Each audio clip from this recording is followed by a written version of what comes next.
하나님 말씀은 마가복음 16장 15절에서 18절 말씀, 함께 15절부터 20절까지 함께 읽겠습니다. 또 이르시되 너희는 온 천하에 다니며 만민에게 복음을 전파하라. 믿고 세례를 받는 사람은 구원을 얻을 것이요 믿지 않는 사람은 정죄를 받으리라.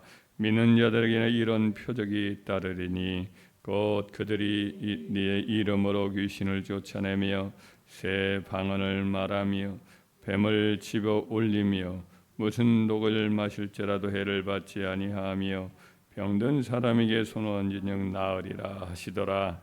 주 예수께서 말씀을 마치신 후에 하늘로 올려지사 하나님 우편에 앉으시니라. 제자들이 나라 두루 전파할세 주께서 함께 역사하사 그 따르는 표적으로 말씀을 확실히 증언하시느니라. 아멘. 오늘 본문의 말씀, 예수님이 이제 승천하시기 전에 교회의 대표인 사도들에게 부탁하신 세계 선교에 대한 말씀입니다. 복음 진리를 전파하면서 이제 주님께서 말씀하기를 믿는 자에게는 따르는 표적이 있을 것이다, 이렇게 말씀을 하셨는데, 그 말씀대로 사도들이 이렇게 많은 표적을 드러내면서 하나님의 살아계심, 우리 주님의 부활하심을 이제 입증하면서 구원의 역사를 많이 일으켰지요.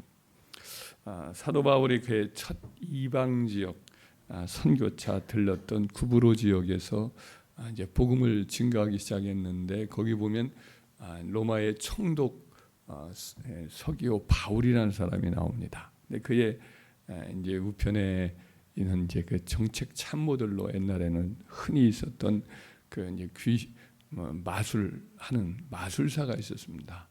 그 마술사가 바예수라는 그런 마술사였는데 영적 방해를 받아요. 악한 영이니까 당연히 이제 이 복음이 진리가 증거되는 것을 싫어하는 거죠. 사도 바울이 성령이 충만해집니다. 그러면서 그를 주목하면서 이렇게 꾸짖습니다. 모든 거짓과 악행이 가득한 자요, 마귀의 자식이요, 모든 의의 원수여, 주의 바른 길을 굽게 하기를 그치지 아니하겠느냐. 보라, 이제 주의 손이 내 위에 있으니 내가 맹인이 되어 얼마 동안 해를 보지 못하리라. 그러자 즉시 이제 영적인 구름, 그런 어둠, 이런 것들이 임하니까 마술사 바예수가 눈이 어두워집니다. 그래서 뭐 인도할 사람이 없으면 서 있을 수도 없으니까 급히 사람을 부르는 그런 일을 보게 됩니다. 그래서 이제 총독이 예수 그리스도의 그 이름으로 나타난 이 표적을 보고 이제 복음을 받아들이는 그런 역사가 있게 되거든요. 이와 같은 일들은 계속해서 일어나지요. 사도 바울뿐 아니라 하나님의 종들마다 가는 곳마다 이와 같이 복음 진리를 드러낼 때 귀신의 역사도 드러나게 되고 귀신의 방해도 나타나게 되고, 그래서 그걸 물리치면서 복음 진리의 역사가 나타납니다. 애굽에서 모세가 이제 그 이스라엘 백성들을 건지려고 했을 때, 그때도 이제 그 두 명의 그 애굽의 마술사들이 방해를 하지 않습니까? 비슷하게 흉내도 내면서 모세를 대적하였으나 결국은 그들이 이제 본색이 드러나고 능력의 그 근본이 거짓임을 드러나고, 그래서 이제 하나님의 백성들을 건지는 역사도 있지 않았습니까? 신약 시대도 마찬가지죠. 그러니까 영적인 싸움과 영혼 구원의 역사, 하나님 나라의 확장은 연계되어 있습니다. 그래서 우리 주님이 맨 처음에 이제 구원 사역을 시작하실 때에 성령을 받으신 다음에 광야로 가지요. 광야로 가서 시험을 받습니다. 맨 처음 인류의 첫 조상이었던 아담과 하와가 이 영적인 도전에서 그만 넘어져서 죄가 들어오고, 그 다음에 저주와 여러 고통이 따르게 되었지 않습니까? 이제 마지막 아담이신 예수님께서 동일한 또 시험을 받는 거지요.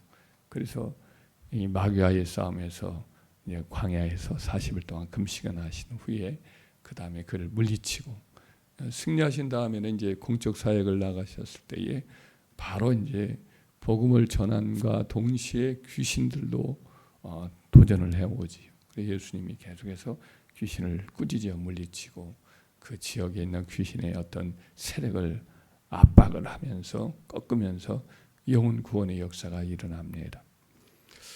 전도를 또 보낼 때도 마찬가지죠. 하나님의 종들을 이제 전도를 보내요. 이 12명의 제자 둘씩 짝지어 보내고 70명의 제자들 또 짝지어서 보낼 때에 그들이 나가서 복음만 전한 게 아니라 귀신을 다 물리치고 영적인 자유를 사람들에게 거두고 그러고 돌아와요. 보고를 합니다. 예수님께 70인 전도대가 보고할 때 어떤 보고를 하냐면 누가복음 10장 17절에 보면 70인이 기뻐하며 돌아와 이르되 주여 주의 이름이면 귀신들도 우리에게 항복하더이다. 예수께서 이르시되 사탄이 하늘로부터 번개같이 떨어지는 것을 내가 보았노라.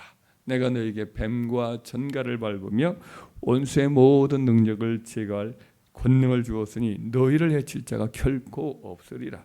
그러나 귀신들이 너희에게 항복하는 것으로 기뻐하지 말고 너희 이름이 하늘에 기록된 것으로 기뻐하라. 이렇게 말씀한 대목이 나오지요. 그래서 승천하시기 직전에도 우리 주님께서 오늘 본문의 말씀과 같이 내 이름으로 귀신을 쫓아낸다. 이런 표적이 있을 것이다. 이런 말씀을 주시지 않습니까? 이제 예수님의 부름을 받아 교회에 터를 세웠던 여러 사도들도 편지에 보면 계속해서 이 말씀을 하는 거예요. 우리 하나님 백성들하고는 영적인 싸움이 있을 것이고 대적 마귀를 물리치하라. 이 말씀을 합니다. 야고보 선생도 이르기를 마귀를 대적하라. 그러면 너희를 피하리라. 베드로 사도도 말하기를 근신하라 깨어라. 너희 대적 마귀가 우는 사자같이 두루다니며 삼킬 자를 찾나니 너희는 믿음을 굳건하게 하여서 그를 대적하라. 이는 세상에 있는 너희 형제들도 동일한 고난을 당하는 줄 알미라. 그렇게 말씀을 하셨습니다.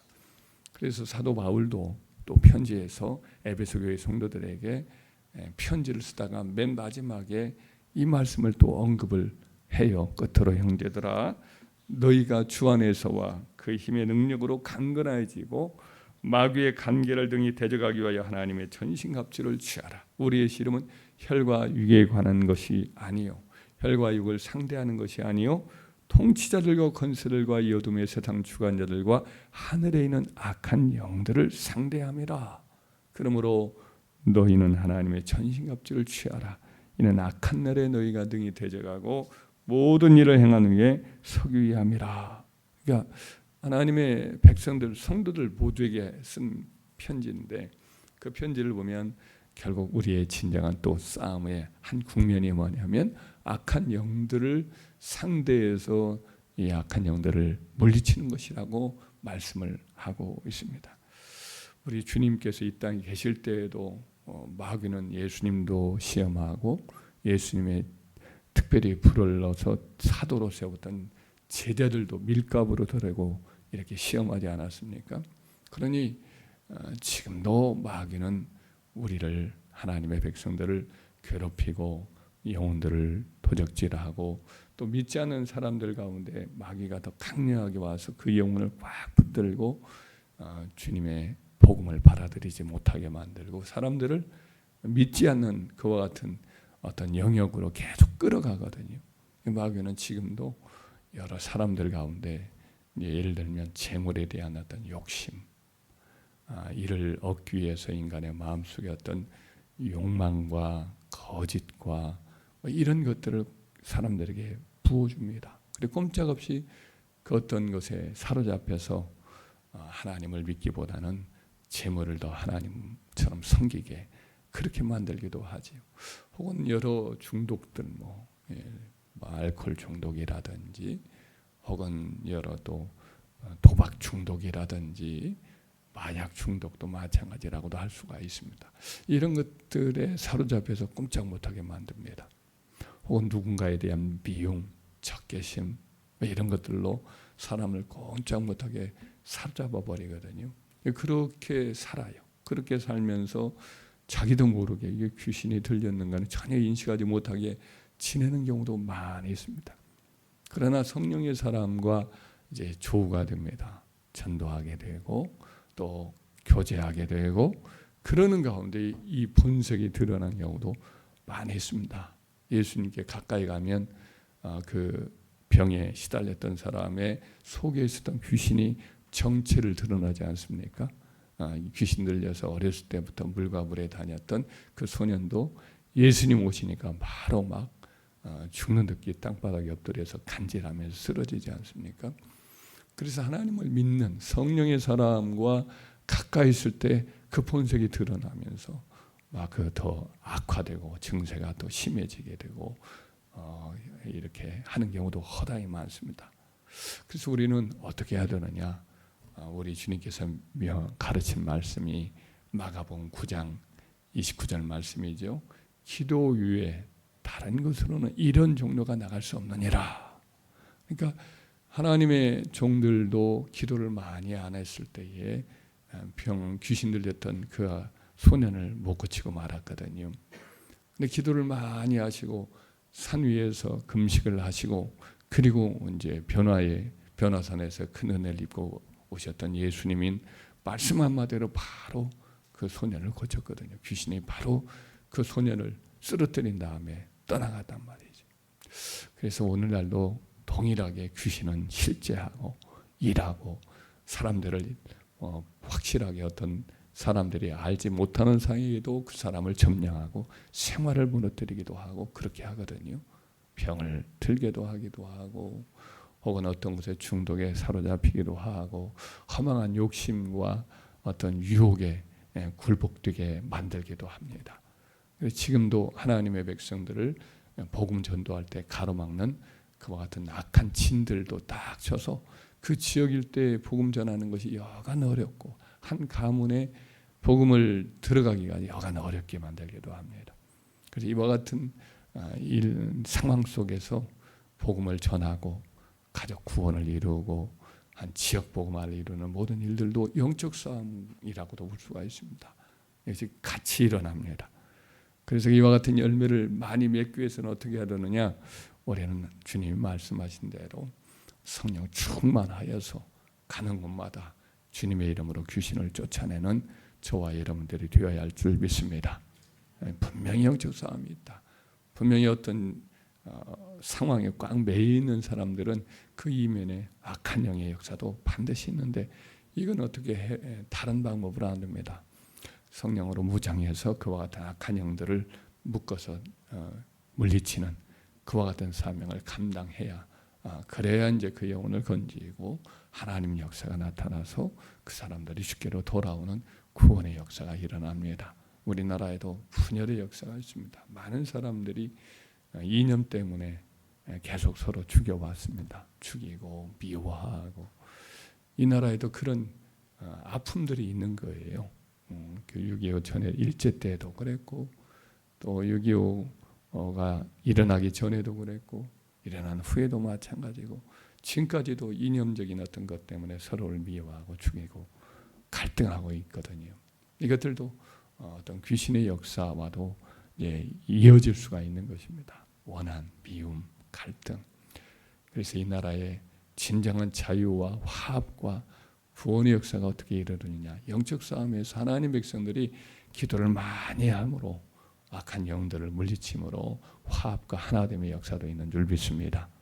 저와 여러분들이 기도 많이 하고 그야말로 우리 사무엘 선지자가 살았던 라마 나옳 같은 경우는 기도를 많이 했을 때 귀신 들렸던 그 사울 왕조차도 들어오면서 악한 마음을 다 잊어버리고 성령에 사로잡혀서 예언하는 역사가 있었지 않습니까? 우리가 기도 많이 해서 병들고 지치고 또 뭐 여러 가지 중독에 사로잡히고 고통 겪는 사람이 우리 교회에 오면 자유함을 얻고 진리를 받아들이고 기쁨으로 하나님을 섬기는 구원의 역사가 우리 성도님들 각 사람을 통해서도 또 우리 교회를 통해서도 계속해서 힘있게 일어나게 해달라고 우리가 성령 충만을 위해서 기도 많이 하는 저와 여러분 되기를 주의 이름으로 축원합니다.